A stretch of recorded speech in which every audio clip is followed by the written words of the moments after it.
Welcome to the Storymakers interview series, where we dive deep into our favorite narratives and highlight the dedicated creatives who bring them to life.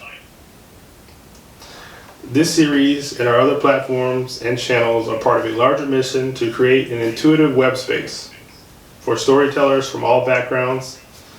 Our web app will help storytellers publish manga, comics, webtoons, and other stories. If you'd like to learn more or contribute, please visit storystorm.co. I'm Jeremy Moore, CEO of storystorm.co. I'm Trinity Choice, the CCO of storystorm.co. We really just want to take this time to rave about the stories we love and engage the storytellers behind them. Today, we are lucky enough to have Johnathan Naranjo, CEO of and founder of Flamewright Entertainment and the creator of Shadow Syndicate franchise. Hi, Johnathan. What's going on, Jeremy and Trinity? How y'all doing? Nice, good. Good, man. Did I get your name right? Oh yeah, perfect. Perfect. Thank you for having me. Awesome. All right, so we got a few questions for you. We're really excited to have you here. I just kind of want to dive right in, if that's okay. Oh yeah, man, let's go. So where do you hail from? What did you do there? Just start from wherever you think is significant. Well, I mean, I'm from all up and down the East Coast, really. Growing up, my father worked for the government, so I ended up, living here in Miami, where I'm currently residing at now. I lived in South Carolina for a while, Atlanta, and New York. And, it was a good time. It was a good time growing up and being able to grow up in different atmospheres with different cultures, because there are a lot of different cultures, in the U.S. So I felt that as an adult helped, I guess build, what I've done, right? To be able to relate to different people from different walks of life. That's really cool. That's quite a distance, South Carolina to Miami. Yeah, man. I went from sand and palm trees to the dirty South. You said your father was in the military. What do you do? No, he wasn't in the military. He worked for the government. Oh, sorry. But I do have family, and obviously, the mother of my kids, she was formerly in the military. Okay, awesome, man. So how did Flamewright come to be? Like, have you started any other companies? Like, how well versed are you in the realms of entrepreneurship? Yeah, well, I actually started off, as a kid, obviously, I was big into, comics and everything. A friend of mine growing up introduced me to my first comic book store, and that's where I fell in love with storytelling. Prior to me, learning about comics, I always drew at a young age. I loved video games. I grew up in the 80s. I'm going to age myself right now. but I'm an 80s child, so, I grew up with all the good stuff. Incredible Hulk and Knight Rider and Thundercats, Silverhawks, Transformers, G.I. Joe, all that stuff. I remember, my first movie that I went to, my father took me to go see E.T. And I loved that movie so much, man, that when it was done and we were leaving, he kind of looked at me in the parking lot. He said, "You want to go see it again?" And I was like, "Yeah, I want to go see it again." And we went back and we saw it again. And that's what developed this love for me for storytelling. So, fast forward, growing up, after, loving comic books and all of that stuff, I actually wanted to study animation and special effects. But back in those days, there weren't a lot of schools that taught that, and they were private, they were expensive. At the time, my parents weren't together anymore, so I was coming from a single family home, so, it it wasn't within our budget to be able to move to these areas and for me to be able to go to these schools. So, I took up another passion of mine, which was music. And right around that time is when, I was living in New York. So I actually got, at a young age, to sing backup for a couple of really big stars. One of them that you may know is Mark Anthony. When he first started, wow. I was able to sing backup for him a couple times. And a couple of other really big, Latin artists like Tito Puente, Tito Nieves, Oscar de Leon. You Google some of these guys and you'll see they're like the James Brown and that type of quality artist in the Latin genre. So I did that for a while. Obviously, the entertainment industry, as we know, has its ups and downs, and so I ended up moving back home, going back to school. I ended up becoming a firefighter paramedic for about I did that for about 12 years. But during that time, I still went to school. I studied business. I was still involved with the music on and off. And, I helped with venues. Me and a buddy of mine, we ended up creating a couple of online platforms. And that's what kind of got me into the whole business side, learning how to build these online ventures. And this was back then when, Facebook was starting to pop off, when MySpace was really heavy on the scene. And then, Facebook was coming in, and we created something called My Music Circle. And it almost really took off. And, it would have been really big, but, that whole real estate bubble bursted. So some of the investors that we were tied to they kind of pulled out. Because it was tough times at that time.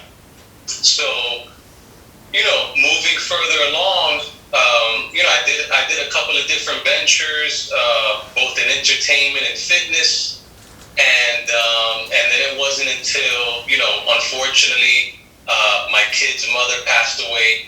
She was in the military, in the Army, and she ended up having PTSD, depression. And so, one of the things that we're doing with this book is we're going to be donating to mental health awareness. So going back to that, we were going through a tough time. My kids were young. So I started to, obviously travel with them, visit family to get their mind off of, the tragedy. And I started to take my son to Comic Cons. And it's crazy how much they've grown, because when I was a kid and I used to go see Jim Lee and these guys to sign my books, they were literally in hotel lobbies. Now the who's, it's these big cons around the world. The who's who were there, the directors, the actors, panels, hundreds of thousands of people. So it was very exciting, and obviously, it helped get his mind off of things, which was a more important thing, but it also made me nostalgic. Me growing up, I was like, man, this is what I wanted to do as a kid. And, obviously when you go through Artist Alley, you're right, you see all these independent creators, selling their artwork and their stories, and you just, it's such a positive vibe in there that it opened it back up in me. So I had, obviously when I was a kid, I had a couple of stories that I created, and after being an adult and going through, the ups and downs of life and the hardships and learning and everything, I was able to take some of these stories and make them more plausible. And, I never thought I was going to be a writer, to be honest with you. Never in 1,000 years did I think I was going to write anything. But, I started to write. I started to do my research. I started to learn on my own, how do you write scripts? How do you do this? How do you do that? And I just started to build my craft as I started to write these stories. And, pages turned into, I'm at 12, I've written 12 live action films. I'm in the middle of writing an animated series that's tied to it. And, it's been very exciting. So this is where we are. So now, this book is actually based on one of the live action properties in our action franchise. Wow, that's quite the journey, man. Yeah, I hear it so often. People say, I never expected to be here, but they are, and they're doing it, and it's great. You know what I mean? That's really interesting to hear. I'm hoping it's inspirational too. Oh man, it's very inspirational, and the inspiration is everywhere. As a creator, you get it from all the people obviously before you, and you hear about all their stories and their struggles, and and now they are who they are. So it's a testament that it's all about perseverance. It's all about believing in yourself and your goal and what you're creating, and taking it to that next level. That's incredible, man. Sorry, we're just doing a bit of a swap.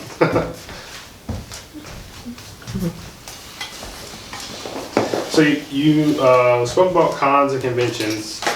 Was there a particular IP that stood out that got you into content writing? Maybe was it ET or something else like that, similar?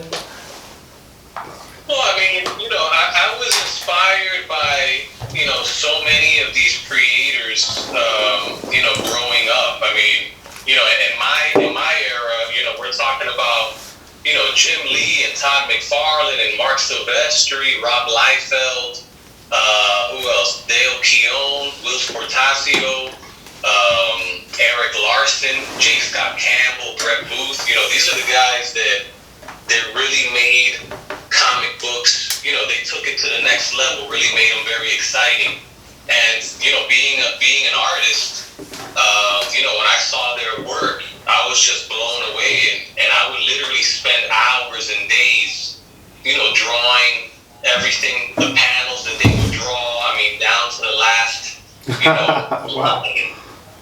So it was something that really sparked that love. And then aside from that, I've always been a huge movie buff.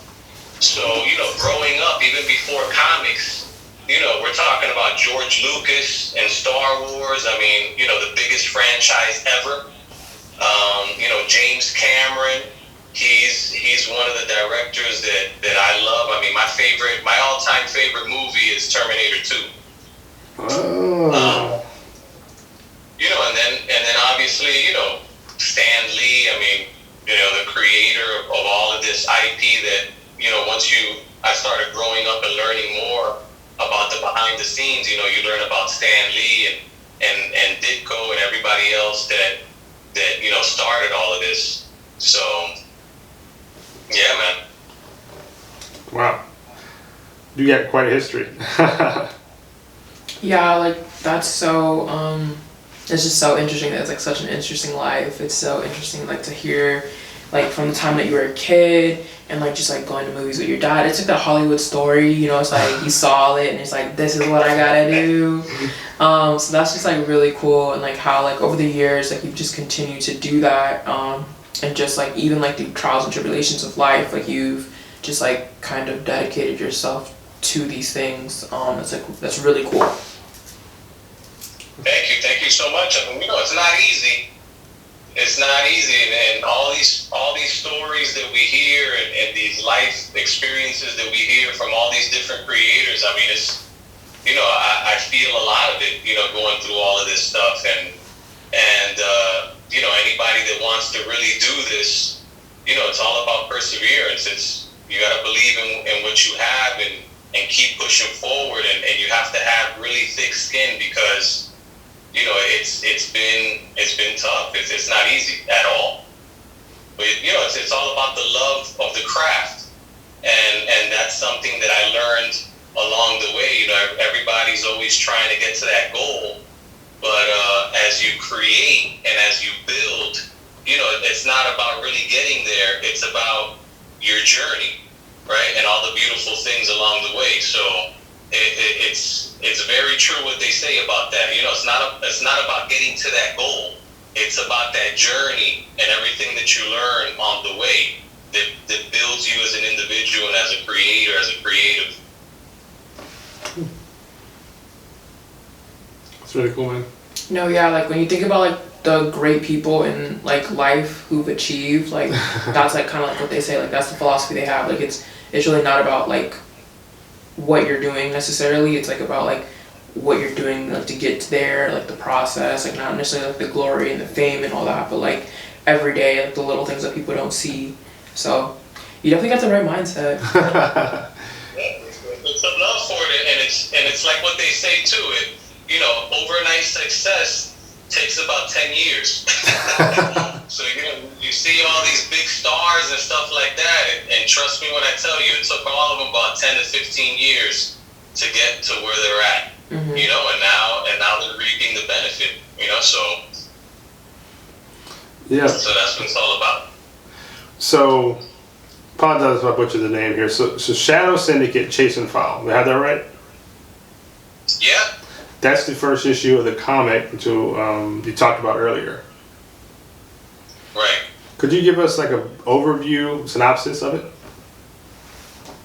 Well, yeah, I mean, you know, Chase and File, this is all, you know, just to break it down and not to give out too many spoilers, but, you know, we have a whole action franchise. Chase and File, the reason why we called it that is because it's actually a character-driven story, you know, that ties into that whole franchise. Kind of like what, you know, Marvel has done in DC, you know, all this transmedia where they do all these individual stories of all their characters, and then all of a sudden they all get put together into this big, massive event that happens. So we have something like that going on, but you know, in a totally different style.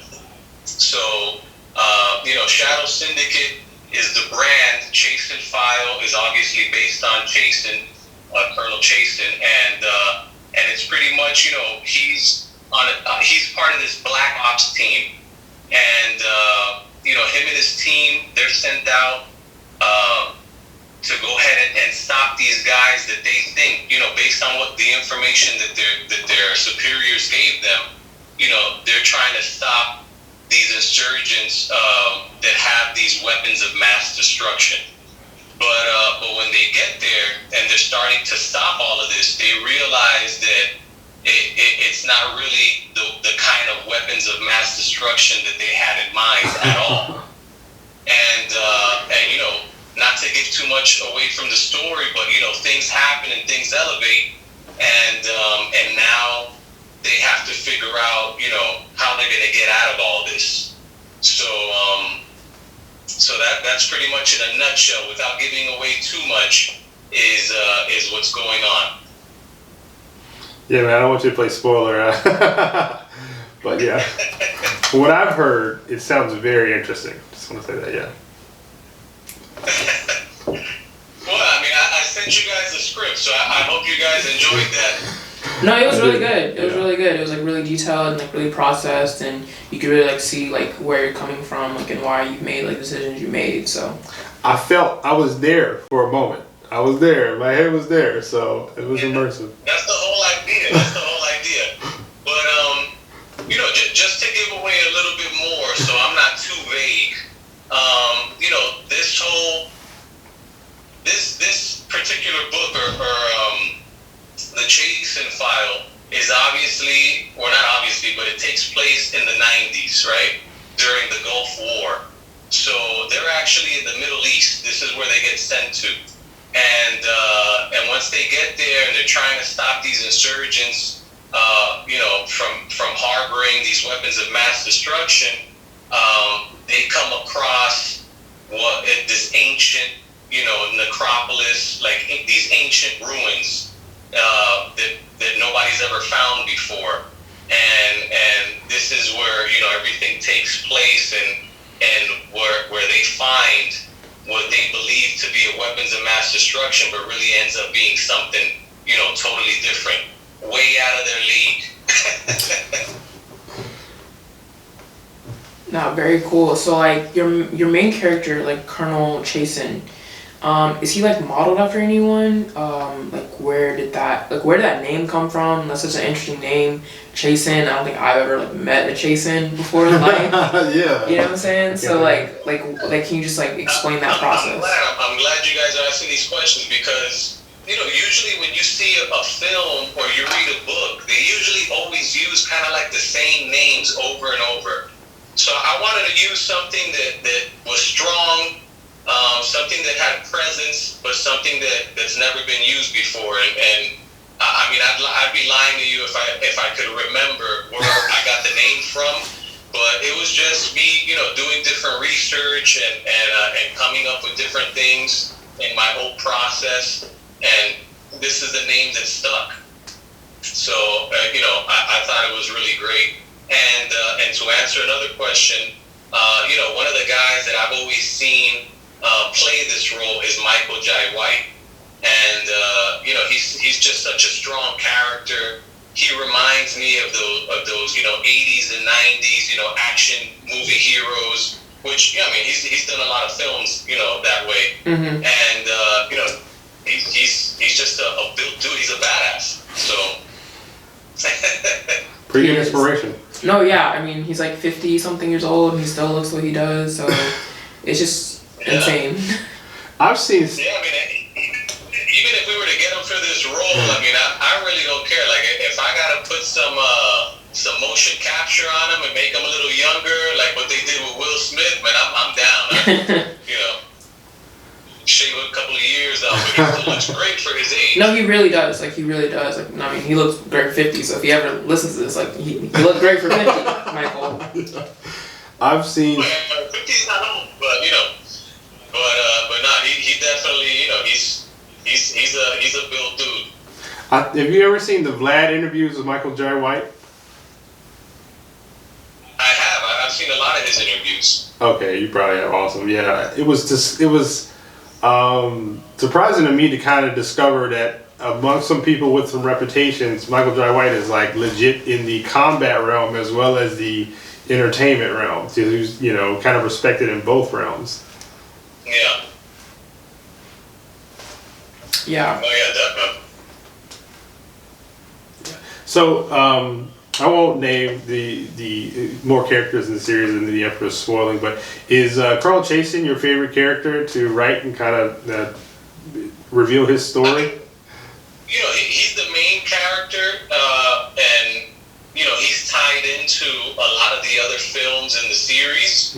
But would I say he's my favorite? I mean, he's right up there. But what I love about writing is being able to develop all these characters, right, and their different personalities and stuff like that. So, I mean, this team. I mean, we can go over a couple of the names. I mean, we have Gunther, which is pretty much Chasen's command sergeant. He's kind of like the James Dean type. And he's been with Chasen longer than all the other guys. They've been through a couple of things together. We got Cruz, and Cruz, he's kind of like the muscle, in the team. He's the heavy artillery guy. He's the guy that you don't want to, throw hands with. Then I got Chico, which, he's kind of like the sarcastic Latin lover of the crew. He's the funny guy. He's also the sniper, so, somebody you don't want to mess with. And it's funny because Chico is actually me. So I wanted to be in my book. So I had, my artist, my illustrator, Kane White, which is amazing. And that's me with the Miami hat on in the picture. And then we have Maverick. Maverick is kind of like the tattooed playboy. He's the real reckless type. And then we have Patron. And Patron, he's like the combat medic. He's kind of like the healer of the group. He's more, I guess, spiritual in nature. He has some native Indian in him. And then we have Knox, which is the demolition expert. So I really based this team off of the whole 80s, 90s action type stuff, right? Obviously in the story I made it a little more today, but pretty much that's who they are. So when you say like you based it off of like the 80s, 90s action, like you're talking about like Rambo, Predator, because like it feels like it's like Rambo, Predator meets like Tomb Raider, the A-Team So it's like, are you talking about like? No, I love that you guys made that comparison. It's right up that alley. I love Predator, obviously. And the whole vibe behind this also is kind of like Indiana Jones. I'm a huge Spielberg fan. Obviously he's one of the greats, and I loved Indiana Jones. This story also has that element to it. In Indiana Jones, he was always, in search of like different relics, and the relics had like this supernatural history to them. So there is that element in this story, which obviously, I always say obviously, I don't know why, but which ties in to the rest of the franchise. This whole, supernatural element that I've added, which, by the way, nobody has used, right? So when I put this story together, I did a lot of research, coming from reading comic books, and there's so much content out there that I really wanted to make something, unique, even though it has a lot of similarities. I mean, because, you can never shy away from that. I mean, there's so much stuff out there that there's always going to be some kind of similarity. But the core, the story at its core is totally different from anything that's out there. So I'm kind of proud about that. And as people, become familiar with it and start to learn more about the different, characters in the franchise and the different stories, and it all comes together, they're going to realize, wow, this is something else. Very cool. Very cool. Yeah, I got that vibe. It was a very familiar vibe, something like Demolition Man. I felt like I was in the theaters watching Demolition Man, but I could tell that it was gonna give me new information as well. So I think you did a great job of embedding that into your story.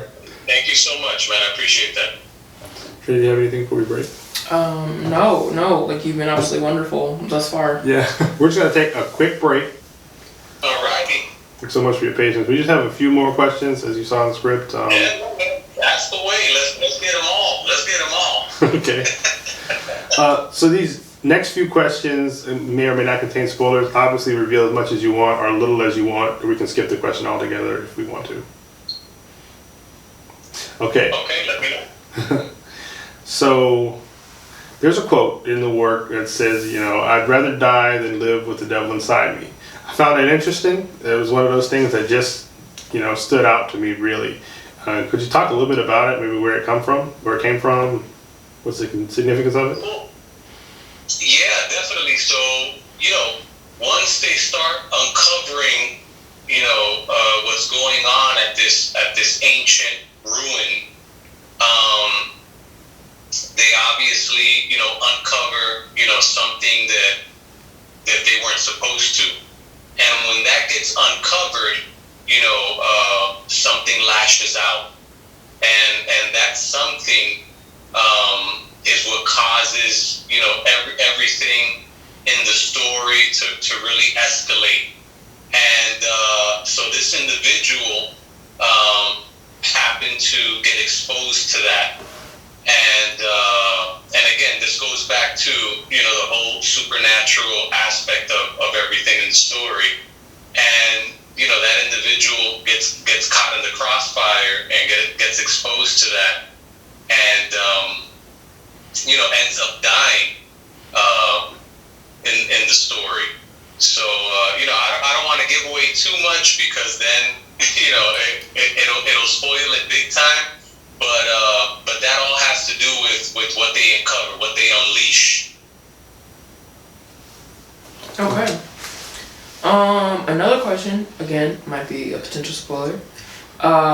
You're balancing a pretty big unknown secret in the first chapter. What was it like deciding to reveal it to the audience? What's that process like? Just revealing, having that thing that's gonna drop eventually. What's that from a writer's perspective, just in general? From a writer's perspective, everything has to be calculated, and learning. Once you start to learn the craft of writing, you have to learn how to break break things down, especially when it becomes episodic. So, so you can kind of leave those cliffhangers for the next, installment. But like I said, this was based off of a live action film script that I wrote. So believe it or not, all the detail that you guys were able to take in and read, I literally had to shave off a ton of stuff, to be able to fit it in this comic book, right? I made it detailed enough so that the artist can follow it, and he can, do the most important panels, right? So people can follow along and obviously enjoy the action and everything. But there's a ton of stuff that I had to remove for it to all fit. So, but to answer your question, I think that what I revealed at the end of this book was enough to keep the story going and have the readers think, okay, so now this popped off. Now what's gonna happen next? You know what I'm saying? Like, where is this gonna go? Is it gonna be the same thing that I've seen before, or is it gonna be something new? And obviously, it's going to be the latter. So, to get back on track, America has been in the Middle East for many years. With our military, you are seemingly running creating a book that is very similar to a American-esque group of soldiers. Your first chapter set in the Middle East. Is that to replicate in a way real life? And if so, why did you choose that location? If not, also with America just recently pulling out of the Middle East, how do you feel you'll kind of if it's supposed to replicate real life, which I know there's multiple different questions in here, how do you think you'll do that? So pretty much, I mean, whenever you write a story, obviously, my universe that I've created, this franchise, isn't the typical superhero, spandex and capes, right? Mm-hmm. It's something that's more grounded, and obviously, when you write a story, even if it's fiction, to make it plausible, you want to write it around, real events that happen in history, right? And we've seen that in different, even with Transformers, the movies that Michael Bay did, a lot of the stuff that he tied to, historic events were things that really happened, or, things that we know about. So, since it's based in the 90s, obviously the Gulf War was going on, but there's a part in the book where, they're somebody's talking to Chasen and his men, and, I'm not going to give away who that is, but, he's asking them the question, how'd you guys find this place? Why are you guys so far away from the Gulf War, And those are the kind of questions that I want my readers to think about, but at the same time, as a writer, right, being where they're at and what they found, what they found is tied in, to the franchise as a whole, right? There's a bigger story behind that. There's actually a live action film, actually 3 of them, right? That's kind of like an origin story that talks about what they found. And what they found in this story, as a writer, we call that the MacGuffin, which is something that the main characters seek and drives the story, but it's something that they don't necessarily end up getting, right? It's kind of like the carrot in front of the horse, and so that's what that is.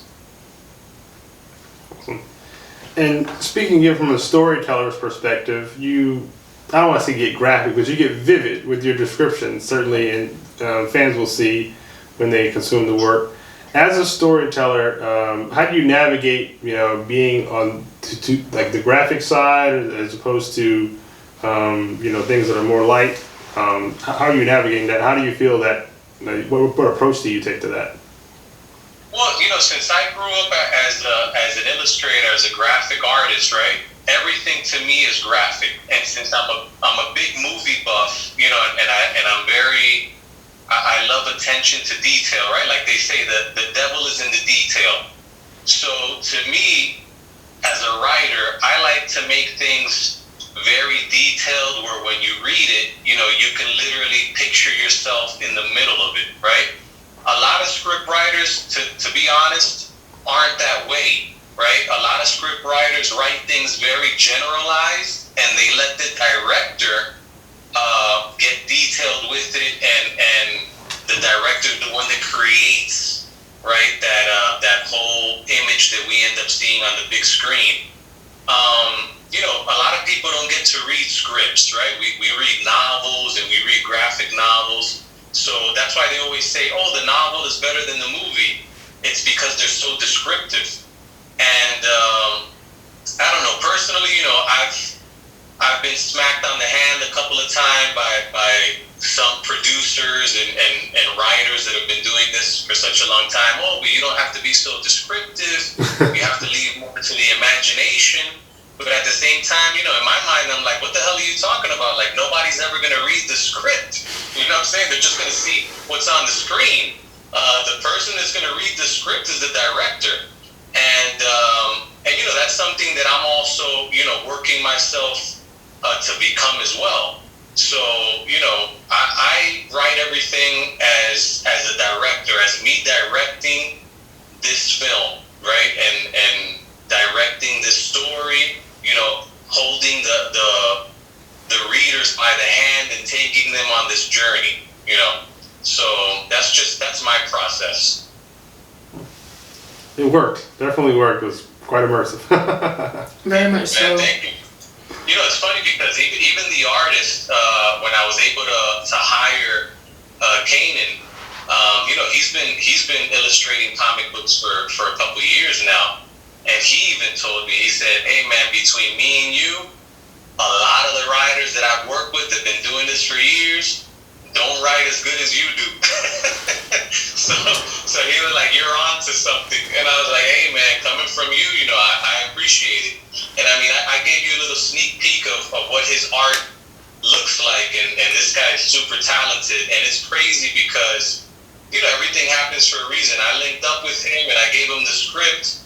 And you guys haven't seen the pages, obviously, but it's like what the pictures that I had in my mind that I wrote down on paper, it's like he extracted it directly from my brain and illustrated it. I mean, our chemistry is crazy. So I think that I know that a lot of people are going to get blown away by the art in this book and just the action sequences and everything. So I'm excited about it. It's everything comes full circle when you get to see your creation come to life, right? So it's very exciting.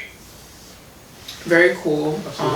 As an illustrator, super excited for that. I've been looking at the poster on your wall for this entire time. It is epic. Comic book illustration is like realism. Comic book illustration is like one of my favorite types of illustration. So literally, very excited. Very excited. So we've been talking about it basically this entire time. We've been talking, but is there anything you'd like to specifically tease about the first chapter? I mean, anything else? You've teased so much already, but is there anything else you would like to tease? Well, I mean, not really. All I do want to say and let everybody know is that, the book is set to be released in October. We're going to do it, to start off with, we're going to do it as a Kickstarter, which, a lot of independent people I've learned, start that way, just to kind of like test the waters and get people familiar with the IP. And then once, obviously in the Kickstarter, you're going to be able to get things that once we release the book in stores, you won't be able to get.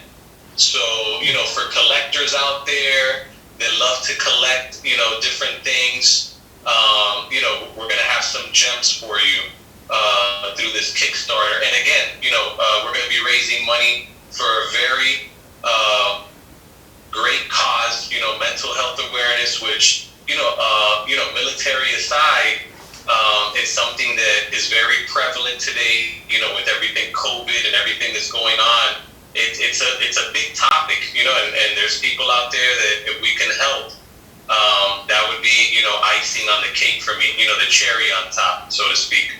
Because, it's true what they say. It's always better to give than to receive. And if I can help somebody, that would be amazing. That's fantastic.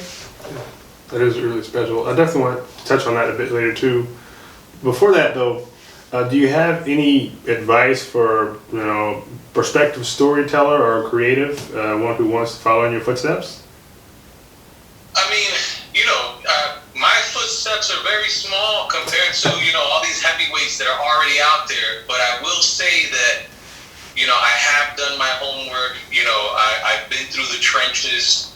I've studied my craft, and what I will say is that there's a number of things that are tied to being to be able to make it in this entertainment business, right? Some of it is talent, some of it is luck. A lot of it is patience and relationships. You have to have a lot of patience. You have to have thick skin because you're going to get a ton of no's. I've gotten thousands of no's. But you know what? So has everybody else before me. They've gotten hundreds, thousands of no's, right? But at the end of the day, they kept trucking on, and they are who they are now, right? And now everybody wants to give them yeses, right? Like I always say, everybody's a nobody till you're somebody. So, learn how to be patient, learn how to build relationships, stay humble, and just, have that perseverance, you know what I'm saying? Because you are going to fail, and that's what I love about this day and age with all the technology and all the public speaking out there and all these guys that are mentors. Some of the main advice that they give is you're going to fail, but you're going to learn from those failures, right? So when you're failing, you're not really failing, you're learning and you're growing. So, keep moving forward if this is what you really want to do. So long-term vision, creatively, like 10, 20 years, like down the road, like what do you see? Well, I'm going to take my humble hat off for this one. You know what I'm saying? I mean, I'm working really hard. I've been able to link up with a lot of really great producers, which I'll shout out later on. And but yeah, man, I wrote this franchise, and it's taken me a couple of years, and I want to be the next George Lucas. I want to be the next James Cameron. I want to be Kevin Feige. Stan Lee. That's who I want to be. I want to be these guys because these guys started off just like I did, and they learned the ropes. They did what they had to do, and now they've created, epic stories that we all love, and I think this franchise that we created, I think everybody's gonna appreciate because it has a lot of everything. It has sci-fi, it has the supernatural, it has action, it has, even the superhero element down the line. So, there's a lot of beautiful aspects that I tied into this franchise to make it whole. It's incredible, man. That really is. Johnathan, this has been incredible. Thanks so much for sharing, time with us today. We'd love to do this again because this was really enjoyable. What do you say? Oh yeah, definitely. I mean, the book's coming out in October. I'd love to, link up with you guys again, maybe towards the end of the month, and to have another little powwow, to get people excited about it. Hopefully by then we'll have the link up ready to go, and we can get some of your listeners excited about being part of our journey.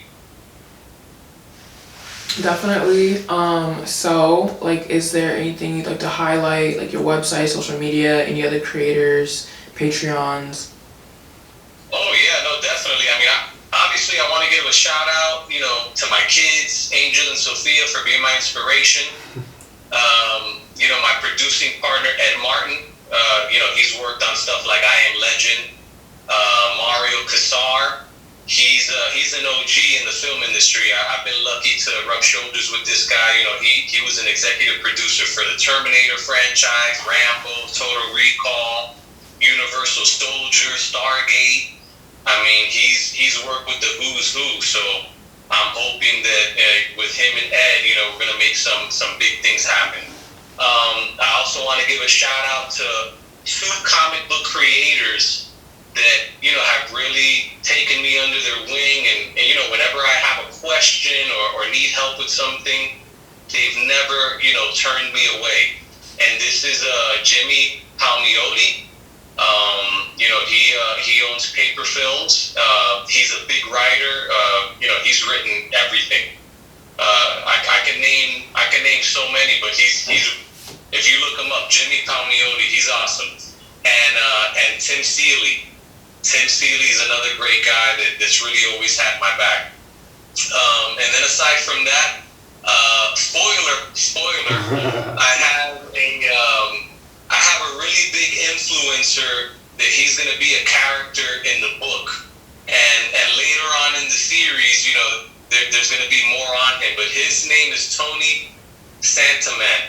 And a lot of people know him as Real World Tactical. If you look him up on YouTube, Real World Tactical, he's an ex-Marine. He's a total badass, big fitness guy.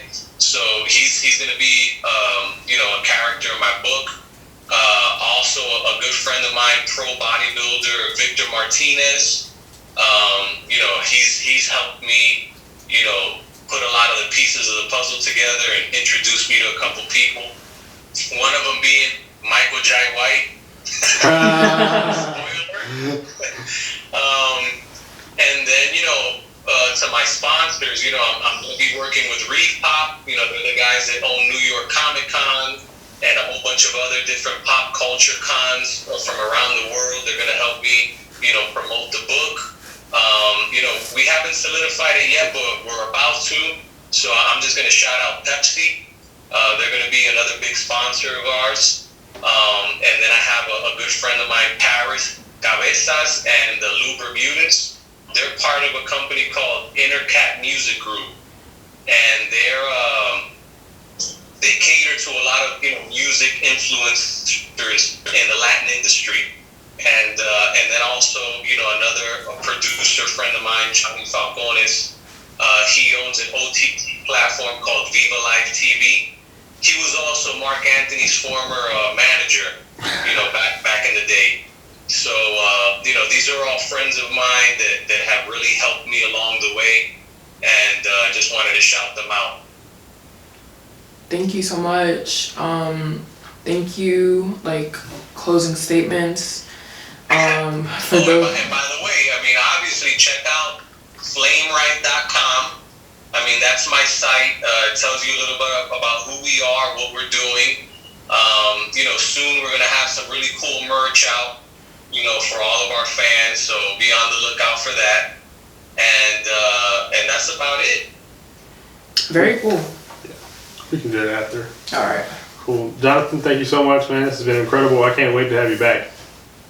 Yeah, man. No, likewise, man. Thank you so much for the opportunity. I really appreciate it. Very excited for your story. Very excited for it. I literally cannot wait to see the illustrations and the writings.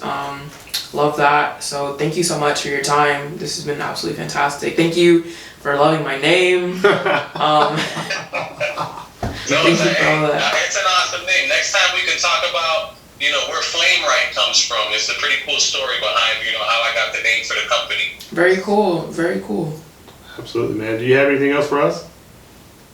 That's it, man. I guess just let me know, once you guys edit everything and you start, posting and stuff. That way I can push it out there through my channels too. Absolutely. We'll be in contact through email. We definitely expect some social media marketing as a result of this, and look forward to connecting with you again.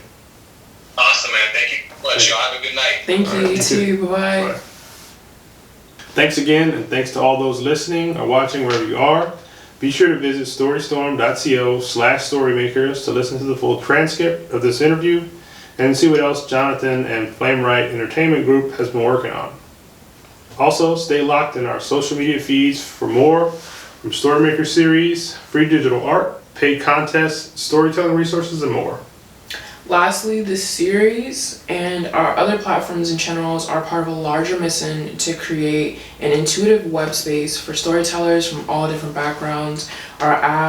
Our web app will be to help storytellers like yourself publish comics, mangas, webtoons, and other stories. If you'd like to learn more or contribute, please visit storystorm.co to purchase a support token or join our crowdfunding efforts. Thank you so much, and peace out.